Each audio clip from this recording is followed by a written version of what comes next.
Ara que hem vist que estem a l'era de les intel·ligències artificials, clar, això ens està replantejant tot. Quina relació tindrem amb les intel·ligències artificials, com afectarà la vida humana. Anem a veure una miqueta com ens afectarà a nosaltres.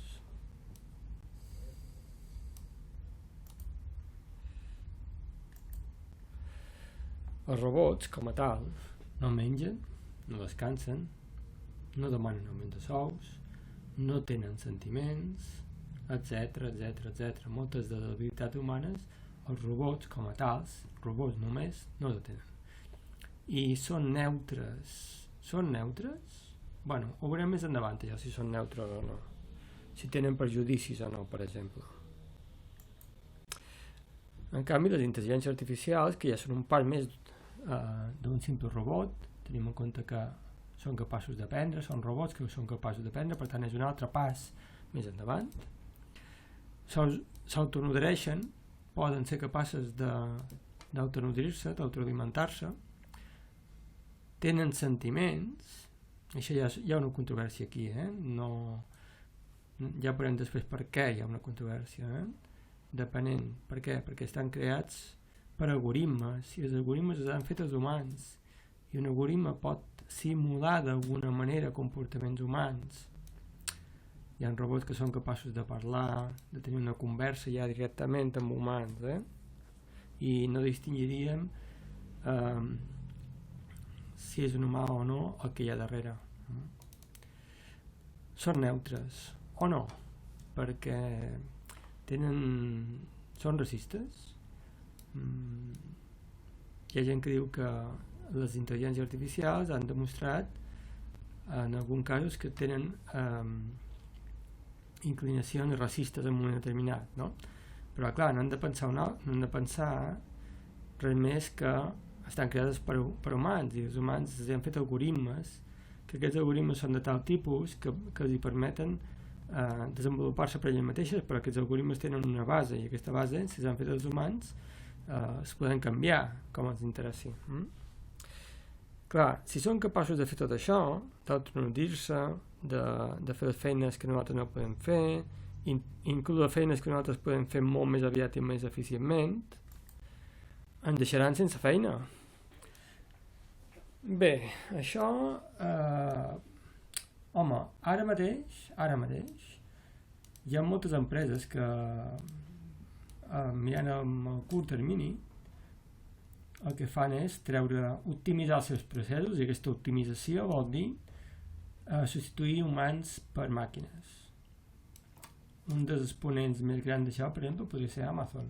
Amazon té magatzems que serveixen 200.000 articles, inclús més ara potser, només amb 4 persones. Això és impossible si no hi ha màquines pel mig. I les persones segurament hi són senzillament per controlar alguna cosa, per verificar que tot funciona bé en un moment determinat, però res més. O sigui, donar-li un interruptor que en tot cas inclús ho podria fer una màquina, però és més barat posar una persona, però ja està. Clar, si una empresa aconsegueix que posant robots, posant intel·ligències artificials pot eliminar humans, que els humans fan feina 8 hores o 7 hores cada dia, cada 24 hores, i les màquines fan feina 24 hores, no demanen augment de sou, només és una inversió, en canvi els sous dels humans són despeses per l'empresa, no són inversió.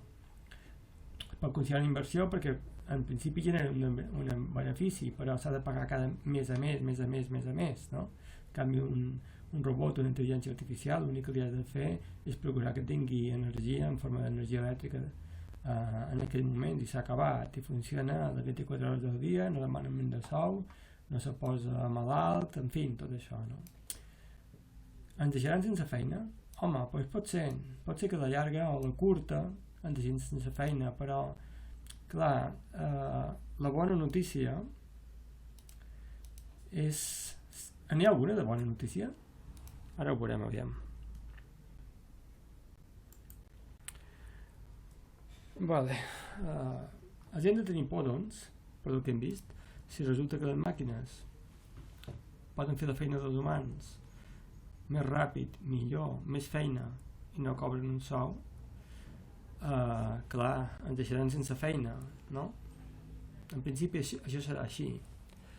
Hem de tenir por, hem de tenir una cosa molt clara.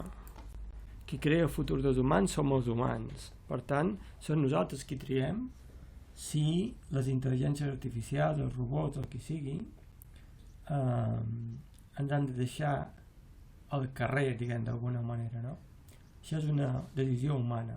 Per altra banda, les empreses actualment, que es poden veure tentades de substituir robots a persones per robots, en aquest cas, per intel·ligències artificials, on diem robot en sentit ampli, si fan això, si una empresa substitueix persones per robots, clar, els seus beneficis augmenten de forma brutal. La del costat, la seva competència, ha de fer el mateix. Clar, ja tenim dues empreses que els seus empleats no cobren un sou. I tot això que s'estalvia l'empresa, però qui comprarà els béns fabricats per aquests robots si els que donen els beneficis de l'empresa no són els robots, són els consumidors que consumeixen aquests béns. Per tant, si és veritat, jo crec que això és veritat, que les intel·ligències artificials, els robots ens trauran la feina, per una altra banda, perquè l'economia com a tal i la gent que és rica, la gent que té empreses, pugui sobreviure, necessiten molta gent que sigui capaç de consumir tal com ho coneixem ara és en base a doblers, i doblers els obtenim a través del treball, i si no treballem no tenim doblers, i si no tenim doblers, la gent que viu, que té grans fortunes a base del consum de molta gent, es quedarà que són rics en robots, però no tindrà res més que ferralla. I amb això què vull dir? Amb això vull dir que tots aquests moviments que hi ha actualment sobre el salari mínim universal, que s'està debatent fins que el Fons Monetari Internacional, l'Associació Mundial de Comerç estan debatent això, perquè si no, la gent que de veritat és rica, té grans patrimonis, deixarien de ser-ho. Imagineu-vos que Amazon ara mateix es quedés sense futurs compradors. No serviria per res Amazon, no? I els compradors han de ser humans que tinguin capacitat de despesa. Si aquesta despesa no hi és, Amazon se'n va a fer punyetes, no existeix. Per tant, són els humans qui decidirem el futur dels humans.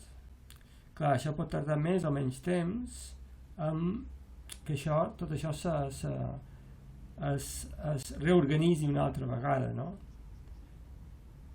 Però jo en aquest aspecte tinc certa esperança amb els humans, com a espècie humana, i crec que el futur dels humans no té per què ser dolent. Es podem dedicar a coses com crear, com relacionar-nos entre nosaltres, tenir una vida interrogant i d'intentar respondre interrogant sobre la nostra naturalesa, sobre la vida, quin futur volem. Bé, i això és tot de moment.